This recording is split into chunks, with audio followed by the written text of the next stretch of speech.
Bonjour et ravi de vous retrouver pour cette nouvelle leçon de guitare acoustique. Alors on est bien sur la chaîne YouTube de guitare acoustique, c'est une nouvelle habitude à prendre. On va étudier ensemble pour cette leçon une base de standard que j'affectionne particulièrement. Alors c'est un peu un standard emblématique de cette période. Donc on est en 1928, c'est Richard Rodgers et Lawrence Hart qui ont composé ce titre. Repris 9 ans plus tard, en 1937, par Django et Grappelli. Donc c'est vrai qu'on est surpris parce qu'à l'époque ça allait assez vite quand même, il fallait traverser l'Atlantique entre temps. Donc vous allez voir la grille. Alors ce qui est intéressant dans cette leçon, c'est que la grille est assez fournie quand même. Elle est, comme je le disais, emblématique. C'est des séquences d'accords qu'on va retrouver très souvent, avec une très belle mélodie, comme on savait faire à cette époque. Alors, le style, c'est, on va dire, Nouvelle-Orléans, Dixie. C'est une des premières formes du jazz que Django et Grappelli ont beaucoup joué. Ça les a beaucoup inspirés. Et donc, j'ai composé, enfin j'ai réalisé quelques petites phrases un petit peu dans l'esprit Django de cette époque-là. Enfin, j'ai essayé du moins. Et vous allez voir, alors, j'ai fait un premier A où je dirais j'ai fait des phrases un petit peu de manière linéaire qui sont assez didactiques. Je pense que quel que soit le niveau, vous pourrez vous repérer là-dedans. Ensuite, le deuxième A, j'ai développé quelque chose de très, très reinhardtien, on va dire, hein, en double croche, assez pas facile à réaliser. Alors il ne s'agit pas d'un morceau à retracer, enfin rejouer tel quel, parce que je pense que vous aurez beaucoup de mal. Moi j'ai eu beaucoup de mal à l'enregistrer aussi, mine de rien. Et puis j'ai mis une partie du pont, mais là je vais vous expliquer tout le pont. Alors je vous explique d'abord la grille, c'est parti. Alors, il s'agit d'une forme, c'est un morceau en Fa majeur, hein. Donc je ne détaille pas parce que sans ça, on n'arrivera jamais à la fin du morceau. Donc la grille, Fa, Fa dièse, diminué, Sol mineur, Do 7 ou Do 9. Alors ça constitue déjà ce qu'on pourrait appeler un mini Anatole.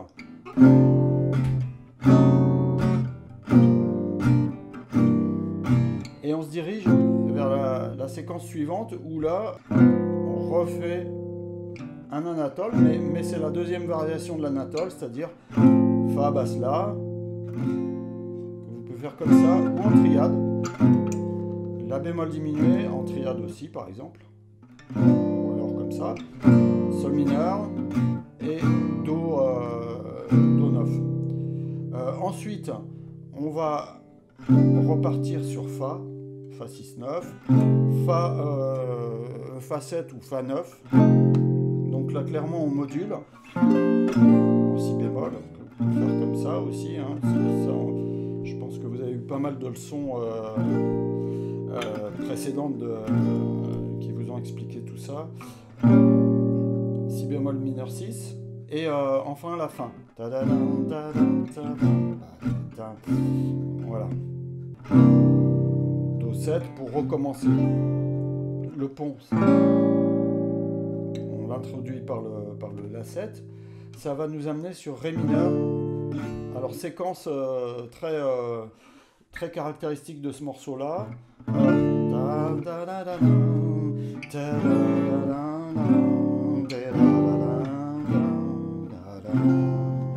La7. Alors Ré mineur, Mi 7, La 7, Ré 7, Sol 7, Do 7, Fa. Et ensuite on va recommencer. Alors ça fait pas mal de trucs, les accords sont notés dans la partition. Un truc qui est très important, donc ça je dis ça à tous mes élèves dans les stages et les ateliers, etc.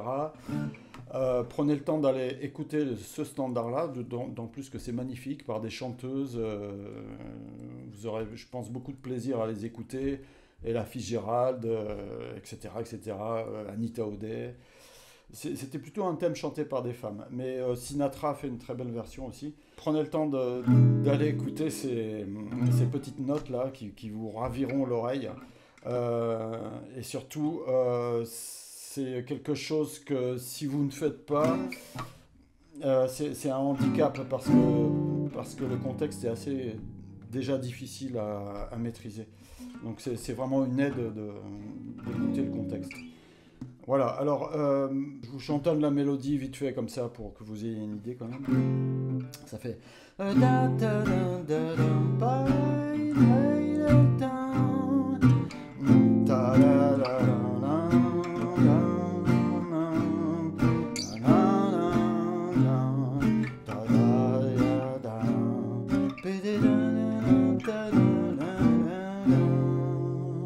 On recommence ça et après on va faire le pont qui fait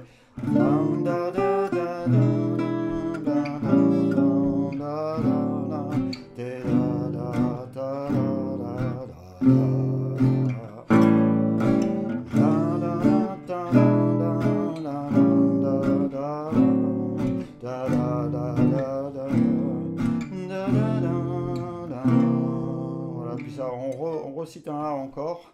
Une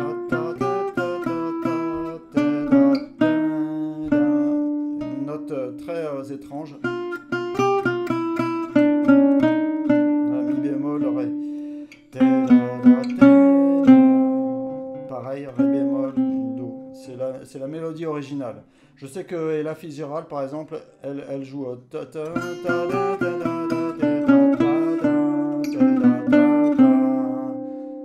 elle va jouer plus diatonique en fait. Mais la mélodie originale, voilà, c'est ça, avec un mi bémol. Voilà, ça donne quelque chose de très très blues. Voilà. Alors l'explication de mes petites phrases. Donc, on commence. Voilà, c'est presque, je dirais, un peu bebop en fait. Ça permet de situer les arpèges et les tonalités. Alors, je commence. Donc arpège de Fa, en commençant sur le La. Le Ré7, enfin le Fa dièse diminué, pardon, là j'en cite que quelques notes, c'est-à-dire finalement 3 notes. Pour atterrir sur le Sol mineur,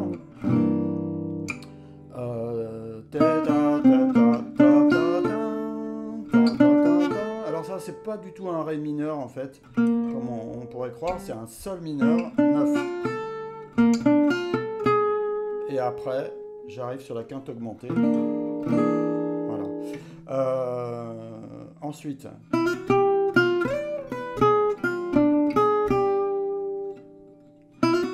Alors ça.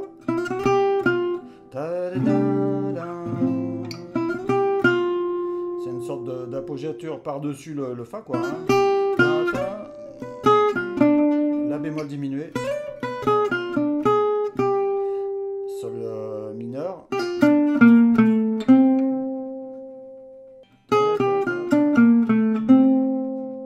Ça c'est mes doigtés, vous pouvez très bien prendre d'autres doigtés sans problème, hein.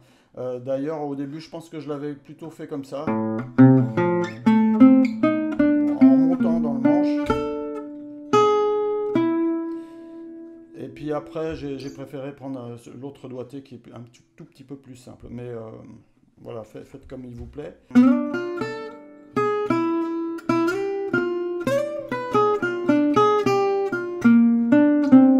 Alors après,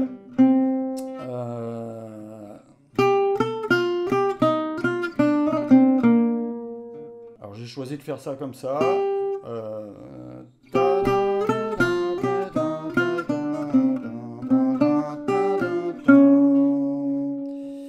Voilà, vous pouvez faire ça sans déplacement. C'est à vous de voir, hein. Ça n'a pas tout à fait la même sonorité. Là,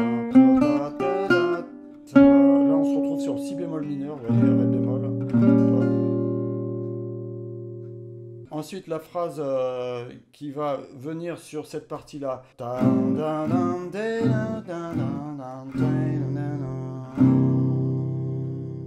Alors, petite explication quand même. Moi, c'est pareil, je me déplace pas mal, vous n'êtes pas obligé. Vous pouvez faire ça là. Et vous voyez que je finis par une sorte de chant un petit peu blues qui va s'insérer sur le fa. Je pense que les musiciens de cette époque adoraient faire ce genre de citation là. Sur un accord majeur, on cite la septième mineure, quoi. Voilà, on arrive à la deuxième grille. On monte un petit peu d'un cran au niveau de la difficulté, ou peut-être même un cran et demi, on va dire. L'essentiel, c'est pas d'y arriver au niveau exécution, mais aussi de comprendre la démarche.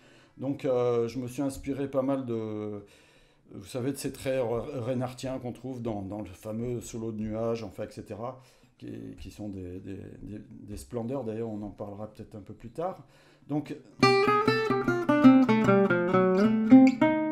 alors, arpège de Fa. On en profite pour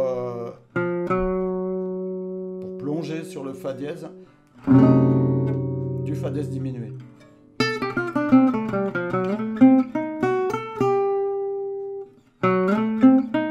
Alors ça, pour beaucoup d'entre vous, ça sera assez dur, c'est-à-dire de faire un déplacement comme ça sur le manche.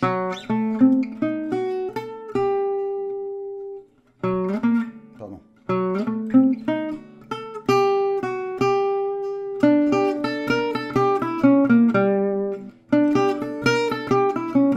Ça aussi, alors ça c'est aussi assez difficile parce que c'est complètement, ça peut paraître complètement incohérent puisqu'on revient en arrière.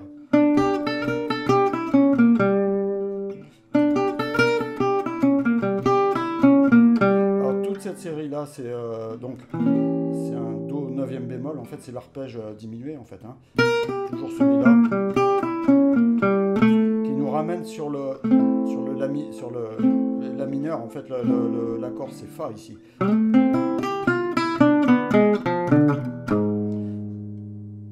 Là, toujours ce fameux arpège diminué de La bémol diminué cette fois.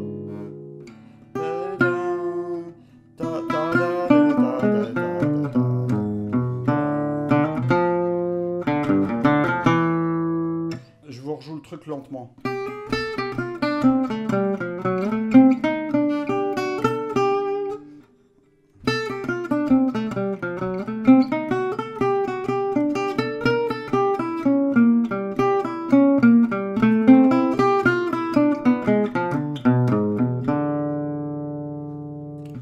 Pour ceux qui vont flancher à ce moment-là, parce que la phrase est assez longue, elle n'est pas finie. Elle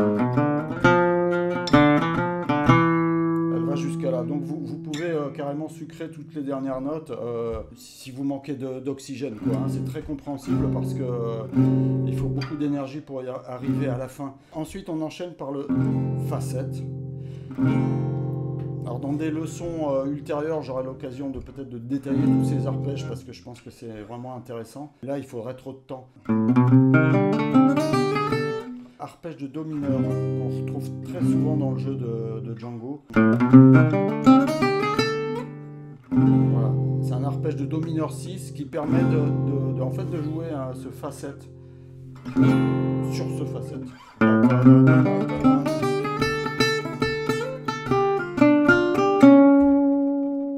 Et là, on se récupère alors, sur des formules en triolet, donc ça aussi c'est caractéristique. C'est-à-dire on est en double croche, puis tout à coup il y a une espèce de ralenti en triolet.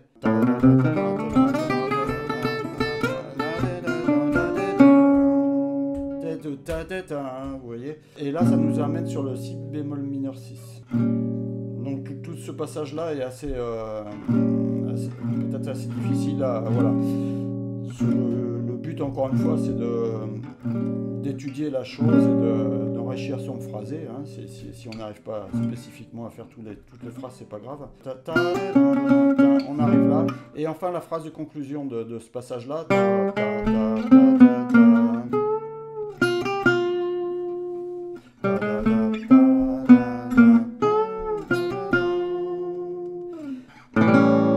La 7 qui va nous mener au pont. Le pont, j'en ai joué que sur la partition, vous verrez, il n'y a que la moitié du pont. Ça commence, alors, on était donc au La 7. On va reprendre par le Ré mineur.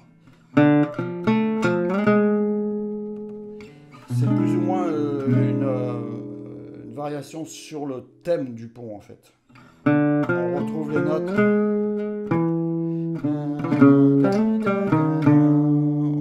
On retrouve cette idée de mélodie du pont. Qui faisait ça, je vous le rappelle.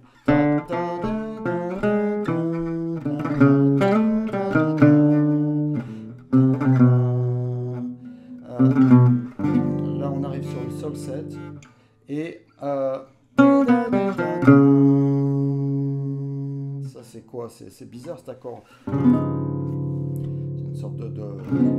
C'est aussi un truc qui affectionnait beaucoup Django, ce genre de sonorité, mais c'est difficile à intégrer. Et c'est cette petite phrase qui nous ramène sur le Fa. Et cette fois, ne pas oublier qu'on a le Do. Voilà.